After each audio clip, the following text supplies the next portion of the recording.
Ah, cet objet qui permet de se déplacer simplement et rapidement en appuyant sur une pédale et en tournant un volant.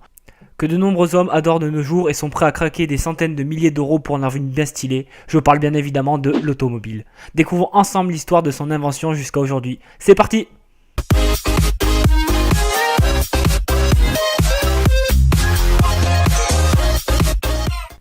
Alors déjà, l'automobile c'est quoi? C'est un véhicule à roues entraîné par un moteur destiné au transport terrestre de personnes ou objets.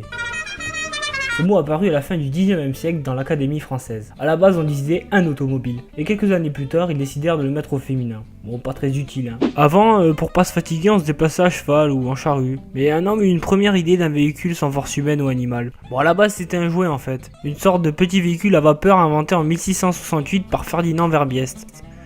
Mais le premier modèle qu'on appelait vraiment véhicule fut créé par Joseph Cugnot en 1771.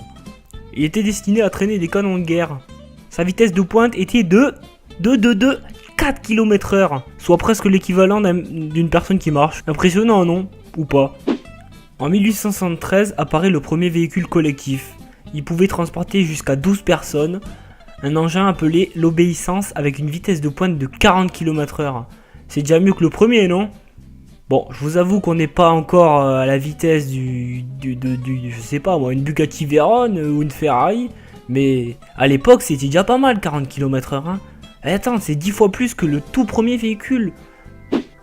D'autres véhicules furent créés, par exemple l'Omnibus à vapeur en 1876, la Mancelle en 1878, les deux par l'inventeur Bollée. Ces deux modèles furent commercialisés et ce fut vraiment un succès dans le monde entier.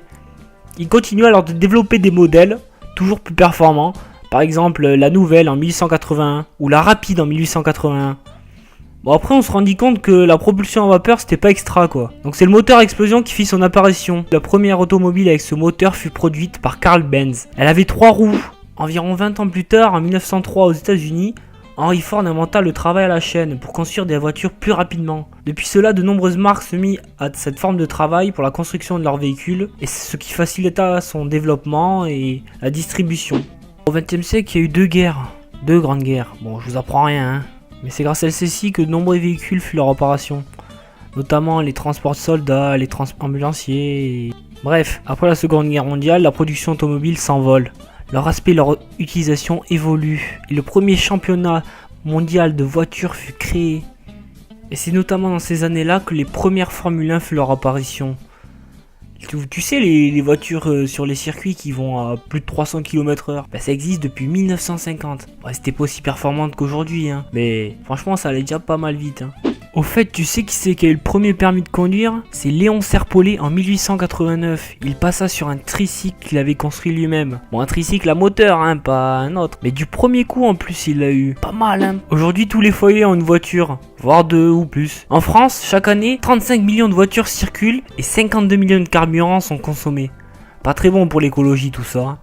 Mais demain nous verrons sûrement de nouveaux types de véhicules avec des moteurs électriques qui se développent déjà par exemple. Ou alors le moteur à air comprimé et pourquoi pas le moteur à eau. Les voitures ont encore plein de possibilités d'évolution et les innovations sont très nombreuses. D'ailleurs si je vous présentais quelques-unes des prototypes de voitures futuristes. Par exemple la Mercedes F015 a été présentée au CES 2015 et présente la particularité de ne pas avoir besoin de chauffeur. Bon Google s'y est déjà penché avec la Google Car mais celle-ci elle a un aspect vraiment futuriste. Wow. En plus de ça, elle dispose de nombreux écrans tactiles à l'intérieur et des systèmes de reconnaissance par mouvement et d'un autre pouvant suivre en temps réel le regard de l'utilisateur. La BMW Vision Next 100. Cette voiture, elle a des roues inclus dans la carrosserie. Il y a de nombreux capteurs en plus permettant notamment de voir les obstacles qui vont arriver et les infos s'affichent en réalité augmentée sur le pare-brise. Elle est aussi autonome et elle s'adapte aux différentes situations dans leur environnement. Pour finir, la Chevrolet FNR. Présentée au salon de Shanghai, ce prototype, toujours avec un aspect très futuriste en forme de capsule avec des feux laser, elle dispose d'un système de reconnaissance de l'iris, ton œil en fait. Donc t'as plus besoin de clé. Un radar est monté sur le toit pour scanner l'environnement et la conduite automatique également présente.